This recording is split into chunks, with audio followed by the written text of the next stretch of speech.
You are Locked On Wildcats, your daily podcast on the Arizona Wildcats, part of the Locked On Podcast Network, your team every day.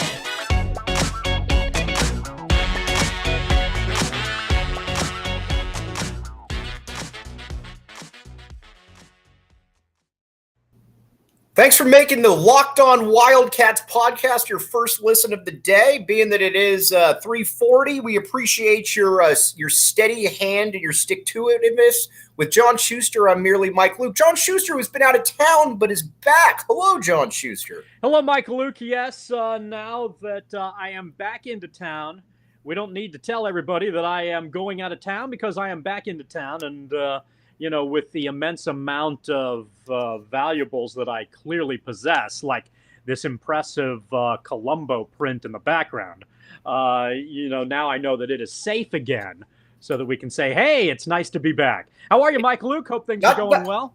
Not too bad. I know when you go out of town, did you make some money or anything? Well, I make great experiences. I make immense amounts of money.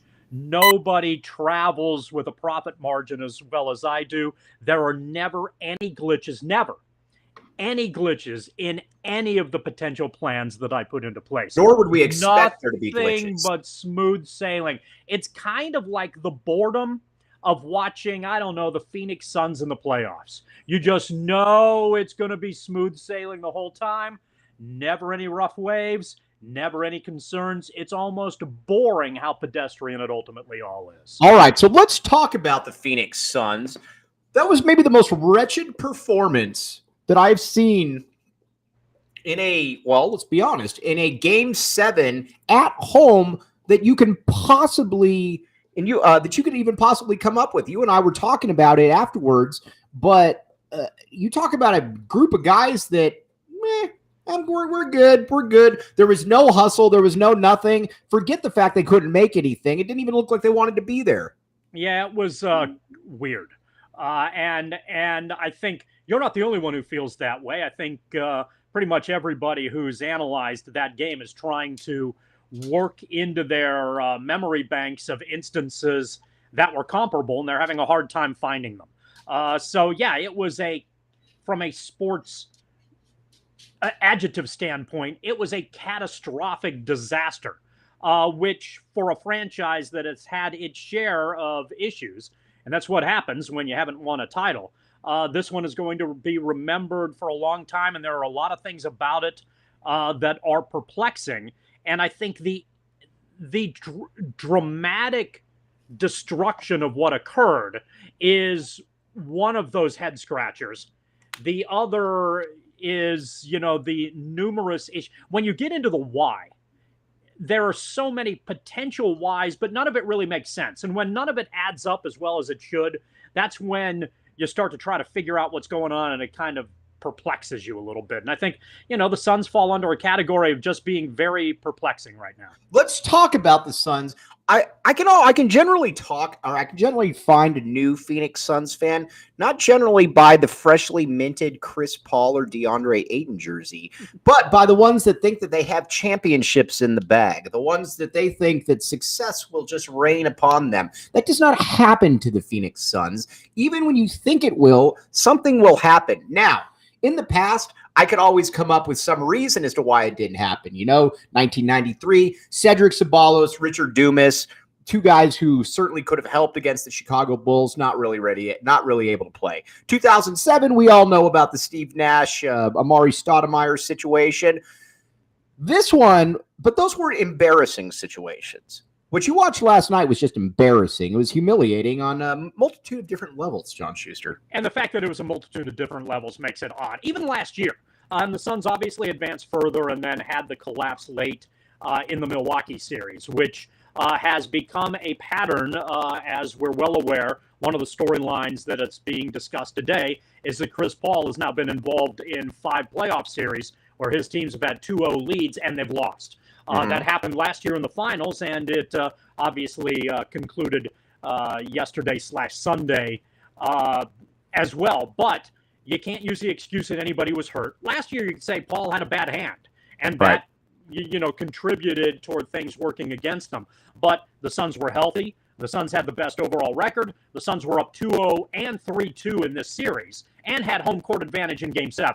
So there were a lot of things that should have worked in their favor. I think they're the better team, or should have been the better team, and clearly that didn't play out. And again, I think there are a variety of reasons that perhaps as our conversation continues, we can rank sort of slot into 1, 2, 3, 4 before we get all the way to about 73, all of which are legitimate in contributing to this on-court disaster.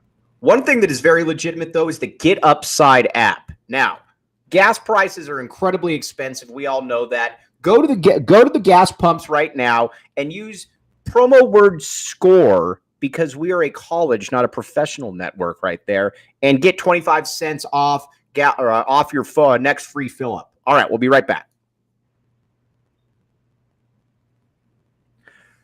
Thanks for keeping it locked on Wildcats. All right, now with John Schuster, I'm Mike Luke. Tomorrow we're going to talk about DeAndre Ayton and all this, but I wanted to talk a little bit about Luka Doncic here first. Every now and then you feel like there's a moment when somebody arrives really into the national, where people know about you, but you really arrive into the national consciousness. I think that, Michael Jordan going for 63 in the Garden, people obviously knew who Michael Jordan was, but I think at that point, that's when you're like, oh, this guy's a little bit different. I kind of wonder if this playoff series was that moment for people where you're like, all right, this is somebody that you're going to have to keep a really close eye on for the next 10 years. Is that the role of the Suns now? Is that, it is. Because I think it's a good way of putting it. In the last 2 years, this has been the case. Right. Folks in the NBA obviously knew who Giannis was. Right. But as a result of his superlative performance in the finals, where he separated himself from the ability of a former number 1 pick in the draft, as that series progressed, he became one of the new up-and-coming rising stars of the league. Right. And now Doncic is right. is in Doncic's that category right there as well. And so here you have the Suns. It's like they're anointing everybody. Right. It's not really what you want. You kind of want Devin Booker to be that guy. You kind of want DeAndre Ayton to be that guy. At some point, the Suns should be anointing their own talent as opposed to everybody else's. Yeah, and that's, I think, the problem is that it just looked too like Luka Doncic wanted it, and also the Suns made stars out of players that shouldn't be stars. You know what? I'll tell you what. Let's take a quick break. I got to tell you about Built Bar, because Luka Doncic certainly does not look like he lives in the weight room. But if he did consume Built Bar, you might be looking at Michael Jordan at that point. Luka Doncic, that is my challenge to you. Consume more Built Bar than you're consuming right now, and you will come back, and you will be maybe the best player that this world has ever seen. Built Bar, be right back. Thanks for keeping it locked on Wildcats. All right, Schuster. Yes, Lukester. Yeah, Schuster and the Lukester. The thing, too, with these Suns, you turn guys like Jalen Brunson into superstars. That can't happen. I mean, it's one thing if you're going to get 37 from Doncic, he's going to do that. But when guys like Spencer Dinwiddie and Jalen Brunson are combining for 60 points, that's going to kill you right there. Yeah, and this is where, the Suns contributors were not very good in the playoffs and certainly terrible down the stretch against Dallas. And the difference is that when you have a superstar, and again, when we talk about Phoenix, we may be talking about this on a bunch of podcasts with various issues that crop up. So apologies in advance when I say something like the problem is ... The reality with Phoenix is that the problem is ... a lot of damn different things. So we'll get that out of the way right now. Here's one of the ... that we're talking about. With Doncic, he was able to get important contributions from Brunson and important contributions from Dinwiddie, and defensively, Bullock was really good too. And that allowed Dallas to figure out whatever strategy they needed to utilize to get a big W in Game 7. Meanwhile, Booker is your superstar. And Booker wasn't able to get when Booker was terrible, there was nobody else who was able to step up and contribute effectively. So, that aspect of the two teams was certainly in play there. And it's one of the weird things about Dallas, and I think one of the weird things you and I thought going into this series, certainly I felt this way. I thought the Suns were going to win this series in 5. Right. And was more confident about that when they won the first two in such dominant fashion. And I thought it was going to play out where Doncic's the best guy on the floor. But Phoenix is better at spot 2, 3, 4, 5, and 6. And the team is going to be better than one guy. And that's how it started early. And then Dallas made necessary adjustments, got the contributions they needed, and they move on to face Golden State. And Phoenix is scratching its head trying to figure out what the hell's going on. All right. We'll be back with you tomorrow talking about DeAndre Ayton. What do you do with this guy? For John Schuster, I'm Mike Luke. Thanks for listening to Locked On Wildcats.